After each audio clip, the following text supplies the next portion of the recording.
Okay, more tuna fish can Rodin Coil experiments. The table I have here is a little bit metallic, so I'm moving the coil off the surface by using a Kleenex box. But before I hook up the coil, I'm going to show you what my 555 chopper circuit is set to. So I have a resistive load of 420 ohms with the scope put across the load. And here is the way I'm going to be pulsing the Rodin coil. This is the scope is set to 2 milliseconds per division. There's about 3.8 divisions, so that works out to be 7.6 microseconds, which is 131 hertz. So I'm going to be pinging the coil at this incredibly low frequency with a duty cycle that's negligible. Alright, so now I'm going to make a change here. Okay, so now we have the, let me shut this off. We have the 555 chopper circuit wired to the first circuit of the Rodin coil. And then the second circuit is just wired directly to the scope. So the scope will be observing the voltage that is picked up sort of via this one-to-one transformer. And the frequency is so low here so that we can observe the ringing that's occurring. So you can see, this is the start of the first pulse, start of the next pulse, and it's ringing all along here with an oscillation that really isn't dampening too terribly much. Now if I put my hand above the coil, you'll notice that the ringing gets influenced inductively, and sometimes I can put it into this spazzing fit here, like is happening now. And if I play around with the trigger, you can actually see the ringing amplitude shift around.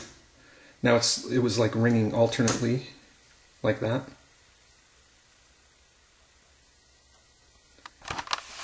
Let's sort of tweak it again. If I put my hand and touch the coil, the ringing seems to go full cycle, and this is a sort of half duty cycle. Now this is a little bit hard to trigger on.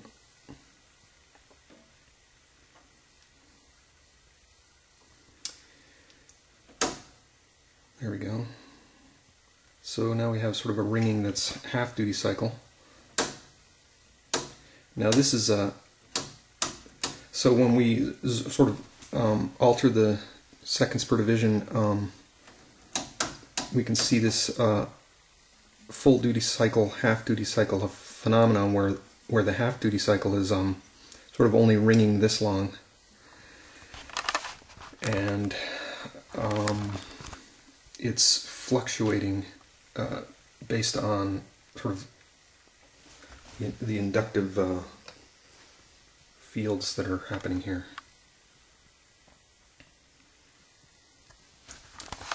But nevertheless, I'm really impressed how long this rings with such a slow pulsing.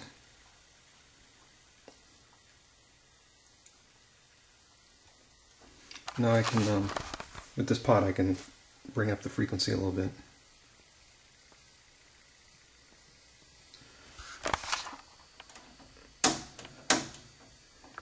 And it appears to have gotten, with different frequencies might do different things. Now here's my hand. Watch what happens as I approach the scope or the circuit here.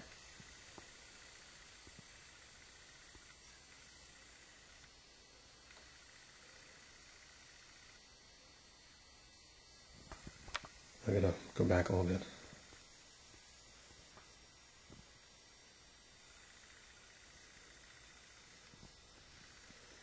So it is the length of the ringing is affected by the proximity of my hand to the circuit board.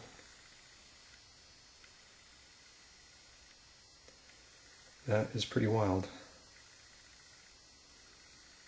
And I'm also quite impressed that the oscillations sort of stay at the same amplitude for quite a while and then drop off suddenly, as opposed to a more dampened oscillation effect where it tapers down towards the zero line. So the ferro material in here may be basically holding that oscillation as long as it possibly can until the magnetic field collapses.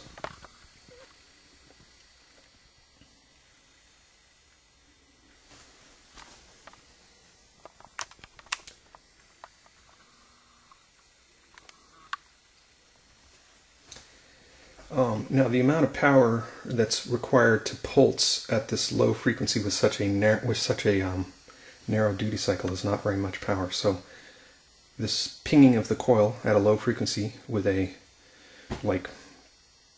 very narrow pulse doesn't take much on that battery to do.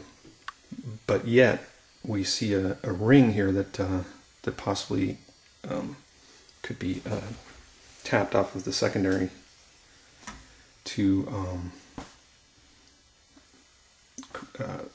convert to DC. You could put a bridge rectifier there and try to convert it to DC and do something with it. So anyway, this coil is very interesting with ferro material in it. Okay, what I've done is on the secondary of the Rodin coil, I'm hooking up a bridge rectifier.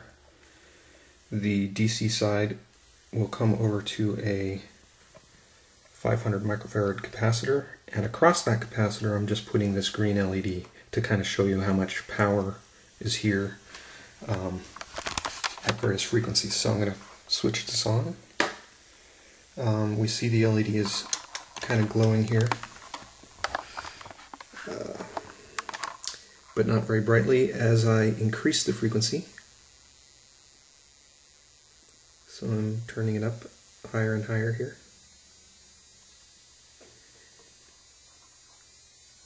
more and more power is coming to the LED.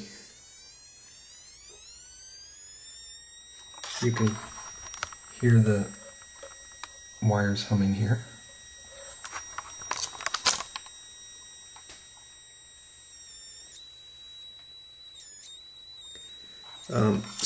It would be good to kind of search for the resonant frequency of my coil, but basically using it as a transformer like this with a very small pulsed duty cycle and then letting the coil just ring, looks like it's sort of doable. There's not a lot of power here, but if this was scaled up